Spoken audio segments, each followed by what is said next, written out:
ತೀವ್ರಗೊಂಡ ಬಿಡದಿಯ township ಪರ ವಿರೋಧದ war. ನಿನ್ನೆಯಿಂದ ಯೋಜನೆ ಪರ ಭೂಮಾಲೀಕರ ಹೋರಾಟ ಕೂಡ ಶುರುವಾಗಿದೆ. ಬಿಡದಿ ಅಭಿವೃದ್ಧಿ ಟೌನ್ಶಿಪ್ ಯೋಜನೆ ಬೇಕು ಅಂತ ಹೇಳಿ ಪಟ್ಟು ಹಿಡಿದಿದ್ದಾರೆ. ತೀವ್ರಗೊಳ್ತಾ ಇದೆ ಬಿಡದಿ ಟೌನ್ಶಿಪ್ ಪರ ವಿರೋಧದ ವಾರ್. ನಿನ್ನೆಯಿಂದ ಯೋಜನೆ ಪರವಾಗಿ ಭೂಮಾಲೀಕರು ಹೋರಾಟ ಕೂಡ ಶುರು ಮಾಡಿಕೊಂಡಿದ್ದಾರೆ. ಬಿಡದಿ ಅಭಿವೃದ್ಧಿ ಟೌನ್ಶಿಪ್ ಯೋಜನೆ ಬೇಕು ಅಂತ ಹೇಳಿ ಕೆಲವರು ಪಟ್ಟು ಹಿಡಿದಿದ್ದಾರೆ. ಯೋಜನೆಗೆ ನಮ್ಮ ಭೂಮಿಯನ್ನ ಕೊಡ್ಲಿಕ್ಕೆ ಸಿದ್ಧ. ಬೈರಮಂಗಲದಲ್ಲಿ ಶಾಮಿಯಾನ ಹಾಕಿ ರೈತರು ಪ್ರತಿಭಟನೆ ಮಾಡ್ತಾ ಇದ್ದಾರೆ. ಕುಮಾರಸ್ವಾಮಿಗೆ ಕಪ್ಪು ಬಾವುಟವನ್ನ ತೋರಿಸಲು ತಯಾರಿಯನ್ನ ಕೂಡ ಮಾಡಿಕೊಂಡಿದ್ದಾರೆ. ಇಲ್ಲಿ ನೋಡಿ, ಈಗ ರೈತರ ನಡುವೆ ಜಗಳ ಆಗ್ತಾ ಇದೆ. ಒಬ್ರು ಬೇಕು ಅಂತ. ಇದು ರಾಜಕೀಯ ಜಟಾಪಟಿ ಮಾತ್ರವಲ್ಲ, ರೈತರ ನಡುವಿನ ಜಟಾಪಟಿಗೆ ಕಾರಣವಾಗ್ತಾ ಇದೆ.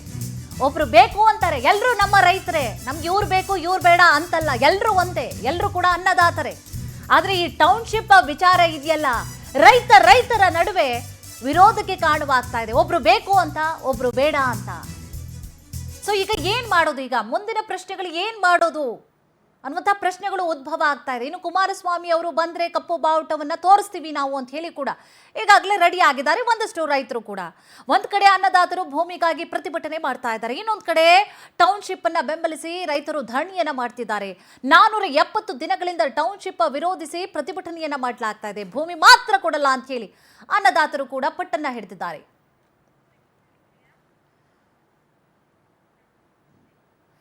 ಬೈರಮಂಗಲಕ್ಕೆ ಎಚ್ಡಿಕೆ ಭೇಟಿ. ರೈತರ ಪ್ರತಿಭಟನೆ ಹಿನ್ನೆಲೆಯಲ್ಲಿ ಮುನ್ನೆಚ್ಚರಿಕೆಯಾಗಿ ಸ್ಥಳದಲ್ಲಿ ಪೊಲೀಸ್ ಬಿಗಿ ಬಂದೋಬಸ್ತ್. 4 ಕೆಎಸ್ಆರ್ಪಿ ಸೇರಿದಂತೆ 300ಕ್ಕೂ ಹೆಚ್ಚು ಪೊಲೀಸರ ನಿಯೋಜನೆ ಮಾಡಲಾಗಿದೆ.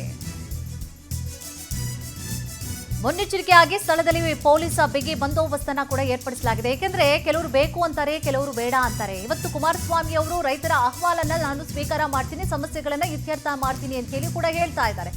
ಸೊ ಹೆಚ್ಚಿನ ಭದ್ರತೆಯನ್ನ ಕೂಡ ನೀಡಲಾಗಿದೆ ಆ ಒಂದು ಸ್ಥಳದಲ್ಲಿ. ಮುಖ್ಯ ರಸ್ತೆಯಲ್ಲಿ ಮಾರ್ಗ ಬದಲಾವಣೆಯನ್ನ ಕೂಡ ಮಾಡಲಾಗಿದೆ. ವಾಹನ ಸವಾರರು ಸಾರ್ವಜನಿಕರಿಗೆ ಬದಲಿ ರಸ್ತೆಯ ವ್ಯವಸ್ಥೆಯನ್ನು ಕೂಡ ಮಾಡಲಾಗಿದೆ. ಯಾವುದೇ ಅಹಿತಕರ ಘಟನೆ ನಡೆಯದಂತೆ ಮುಂಜಾಗ್ರತಾ ಕ್ರಮವನ್ನ ಕೂಡ ತೆಗೆದುಕೊಳ್ಳಲಾಗಿದೆ. ಯಾಕೆಂದ್ರೆ ಆ ಒಂದು ಸ್ಥಳದಲ್ಲಿ ಈಗಾಗಲೇ ಕೆಲವೊಂದಿಷ್ಟು ರೈತರು ಕೂಡ ತೀವ್ರ ವಿರೋಧವನ್ನ ವ್ಯಕ್ತಪಡಿಸ್ತಾ ಇದ್ದಾರೆ. ಕುಮಾರಸ್ವಾಮಿ ಅವರು ಬರೋದು ಏನಿದೆ ಅಲ್ಲಿಗೆ ಸ್ಥಳದಲ್ಲಿ, ಕೆಲವರು ಅದನ್ನ ವೆಲ್ಕಮ್ ಮಾಡ್ಕೊಳ್ತಾ ಇದ್ರೆ, ಕೆಲವರು ಅದನ್ನ ವಿರೋಧ ಮಾಡ್ತಾ ಇದ್ರು. ಯಾಕೆ ಯೋಚನೆ ಮಾಡ್ಲಿಕ್ಕೆ ಯಾಕೆ ಬಿಡ್ತಾ ಇಲ್ಲ ನೀವು? ನಮ್ಮ ಸಮ್ಮತಿ ಇದೆ, ನಾವು ಕೊಡ್ಲಿಕ್ಕೆ ರೆಡಿ ಇದ್ದೀವಿ ಜಮೀನನ್ನ. ಅವ್ರು ಏನೋ ಯೋಜನೆ ಮಾಡ್ಕೊಳ್ತಾರೆ ಅಥವಾ ಟೌನ್ಶಿಪ್ ಮಾಡ್ಕೊಳ್ತಾರೆ, ಸೊ ಮಾಡ್ಕೊಳ್ಳಿ, ಅವರು ನಮ್ಮ ವಿರೋಧ ಏನೂ ಇಲ್ಲ, ಅದಕ್ಕೆ ಯಾಕೆ ನೀವು ಅಡ್ಡಿಪಡಿಸ್ತೀರಿ ಅಂತ ಹೇಳಿ ವಿರೋಧವನ್ನ ವ್ಯಕ್ತಪಡಿಸುವಂತಹ ಸಾಧ್ಯತೆಗಳು ಇದೆ. ಎಸ್, ಇದೇ ವಿಚಾರ ಸಂಬಂಧವಾಗಿ ಹೆಚ್ಚಿನ ಮಾಹಿತಿ ಕೊಡ್ತಾರೆ ನಮ್ಮ ಪ್ರತಿನಿಧಿ ಪ್ರವೀಣ್. ಪ್ರವೀಣ್, ಈಗಾಗಲೇ ಪರ ವಿರೋಧ ಕೂಡ ಇದೆ ರೈತರ ನಡುವೆ. ಸೊ ಯೋಜನೆ ಮಾಡ್ತೀರಾ, ಹಾಗಿದ್ರೆ ಮಾಡಿ ನೀವು ಅಂತ ಹೇಳಿ ಪರವಾಗಿ ಕೂಡ ಒಂದಷ್ಟು ರೈತರು ಇರುವಂತಹ ಕಾರಣವಾಗಿ ಸಾಕಷ್ಟು ಮುಂಜಾಗ್ರತಾ ಕ್ರಮಗಳನ್ನ ಕೂಡ ಆ ಒಂದು ಸ್ಥಳದಲ್ಲಿ ತೆಗೆದುಕೊಳ್ಳಲಾಗಿದೆ. ಯಾವ ರೀತಿ ಆಗಿದೆ, ಅಲ್ಲಿನ ಸಿದ್ಧತೆಗಳು ಯಾವ ರೀತಿ ಆಗಿದೆ, ಕಂಪ್ಲೀಟ್ ಮಾಹಿತಿ ಕೊಡೋದಾದ್ರೆ. ಖಂಡಿತ ಕುಸುಮ, ಯೋಜನೆಯ ಪರ ವಿರೋಧದ ರೈತರ ಜಟಾಪಟಿ ಕೂಡ ಮುಂದುವರೆದಿರುವಂಥದ್ದು. ಕಳೆದ 470 ದಿನಗಳಿಂದ ಯೋಜನೆಯ ವಿರುದ್ಧವಾಗಿ ರೈತರು ಪ್ರತಿಭಟನೆಯನ್ನು ನಡೆಸಿದ್ರು.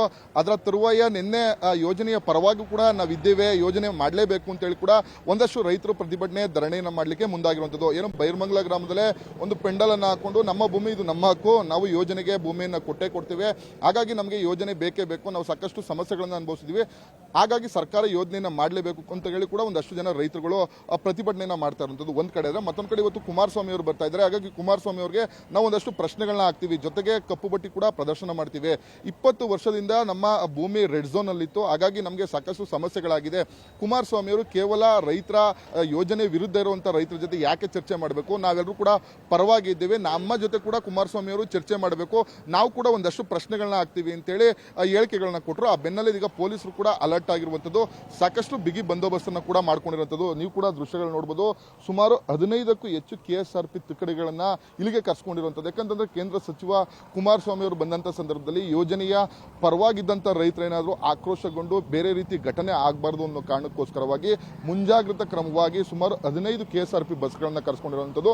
ಸುಮಾರು 600ಕ್ಕೂ ಹೆಚ್ಚು ಪೊಲೀಸರನ್ನ ನಿಯೋಜನೆ ಮಾಡ್ಕೊಂಡಿರುವಂಥದ್ದು. ಯಾಕಂದ್ರೆ ನಿನ್ನೆ ಒಂದಷ್ಟು ರೈತರು ಕೂಡ ಸ್ಟೇಟ್ಮೆಂಟ್ ಅನ್ನ ಕೊಟ್ಟಿದ್ರು, ನಾವು ಕಪ್ಪು ಪಟ್ಟಿ ಪ್ರದರ್ಶನವನ್ನ ಮಾಡ್ತೇವೆ, ಕುಮಾರಸ್ವಾಮಿ ಬಂದಂತ ಸಂದರ್ಭದಲ್ಲಿ ಅವರ ಕಾರನ್ನ ಅಡ್ಡಗಟ್ಟಿ ನಮ್ಮ ಒಂದಷ್ಟು ಪ್ರಶ್ನೆಗಳನ್ನ ಕೇಳ್ತೇವೆ, ಇದ್ದಾವೆ. ಹಾಗಾಗಿ ಕುಮಾರಸ್ವಾಮಿ ಅವರು ನಮ್ಮ ಪ್ರಶ್ನೆಗಳಿಗೆ ಉತ್ತರವನ್ನ ಕೊಟ್ಟು ಮುಂದೆ ಹೋಗಿ ರೈತರ ಜೊತೆ ಬೇಕಾದ್ರೆ ಚರ್ಚೆ ಮಾಡಲಿ. ಅದಕ್ಕೆ ಮುಂಚೆ ನಾವು ಖಂಡಿತ ಕುಮಾರಸ್ವಾಮಿ ಬಂದಂತ ಸಂದರ್ಭದಲ್ಲಿ ನಾವು ಅಡ್ಡ ಆಗ್ತೇವೆ ಅಂತೇಳಿ ಕೂಡ ಒಂದಷ್ಟು ಚರ್ಚೆಯನ್ನ ಮಾಡಿದ್ರು. ಹಾಗಾಗಿ ಪೊಲೀಸರು ಕೂಡ ಮುಂಜಾಗ್ರತಾ ಕ್ರಮವಾಗಿ ಪೊಲೀಸ್ ಬಿಗಿ ಬಂದೋಬಸ್ತನ್ನ ಮಾಡ್ಕೊಂಡಿರುವಂತದ್ದು. KSRP ತುಕಡಿ ಸೇರಿದಂತೆ SP, DYSP ಇನ್ಸ್ಪೆಕ್ಟರ್ಗಳನ್ನ ಬಂದೋಬಸ್ತ್ಗೆ ನಿಯೋಜನೆ ಮಾಡ್ಕೊಂಡಿರುವಂತದ್ದು. ಜೊತೆಗೆ ಇದು ಬಿಡದಿ ಮತ್ತೆ ಆರವಳ್ಳಿ ಮುಖ್ಯ ರಸ್ತೆ ಆಗಿರೋದ್ರಿಂದ ಇಲ್ಲಿ ಹೆಚ್ಚಿನ ಸಂಖ್ಯೆಯಲ್ಲಿ ಪರ ವಿರೋಧದ ರೈತರು ಕೂಡ ಜೋರಾಗಿ ಆಗಮಿಸುವ ಕಾರಣಕ್ಕೋಸ್ಕರವಾಗಿ ಇದನ್ನ ಬದಲಿ ಮಾರ್ಗವನ್ನ ಮಾಡಿರುವಂತದ್ದು. 10 ಗಂಟೆಯ ನಂತರವಾಗಿ ಈ ರಸ್ತೆಯನ್ನು ಸಂಪೂರ್ಣವಾಗಿ ಬಂದ್ ಮಾಡುವಂಥದ್ದು. ಯಾಕಂತಂದ್ರೆ ಕುಮಾರಸ್ವಾಮಿ ಅವರು ಬಂದಂತ ಸಂದರ್ಭ ಆಗಿರ್ಬೋದು, ಪರ ವಿರೋಧದ ರೈತರು ಕೂಡ ಬರ್ತಾರೆ. ಹಾಗಾಗಿ ಯಾವುದೇ ರೀತಿ ಅಹಿತಕರ ಘಟನೆಗಳು ಆಗಬಾರ್ದು ಅನ್ನೋ ಕಾರಣಕ್ಕೋಸ್ಕರವಾಗಿ ಮುಂಜಾಗ್ರತಾ ಕ್ರಮವಾಗಿ ಪೊಲೀಸರು ಕೂಡ ಬಿಗಿ ಬಂದೋಬಸ್ತನ್ನ ಮಾಡ್ಕೊಂಡಿರುವಂತದ್ದು. ಯಾವುದೇ ಕಾರಣಕ್ಕೂ ಕೂಡ ಅಹಿತಕರ ಘಟನೆ ಆಗಬಾರ್ದು. ಕೇಂದ್ರ ಸಚಿವ ಕುಮಾರಸ್ವಾಮಿ ಅವರು ಬರ್ತಾರೆ, ಅವ್ರನ್ನ ಒಂದಷ್ಟು ಪರ ಇದ್ದಂತ ರೈತರುಗಳು ಅವ್ರನ್ನ ಪ್ರಶ್ನೆ ಮಾಡ್ತಾರೆ. ಹಾಗಾಗಿ ಯಾವುದೇ ರೀತಿಯ ಸಮಸ್ಯೆಗಳಾಗಬಾರ್ದು ಅಂತ ಬಿಗಿ ಪೊಲೀಸ್ ಬಂದೋಬಸ್ತನ್ನ ಮಾಡ್ಕೊಂಡಿರುವಂತದ್ದು. 11 ಗಂಟೆಗೆ ಕುಮಾರಸ್ವಾಮಿ ಅವರು ಬರ್ತಾರೆ.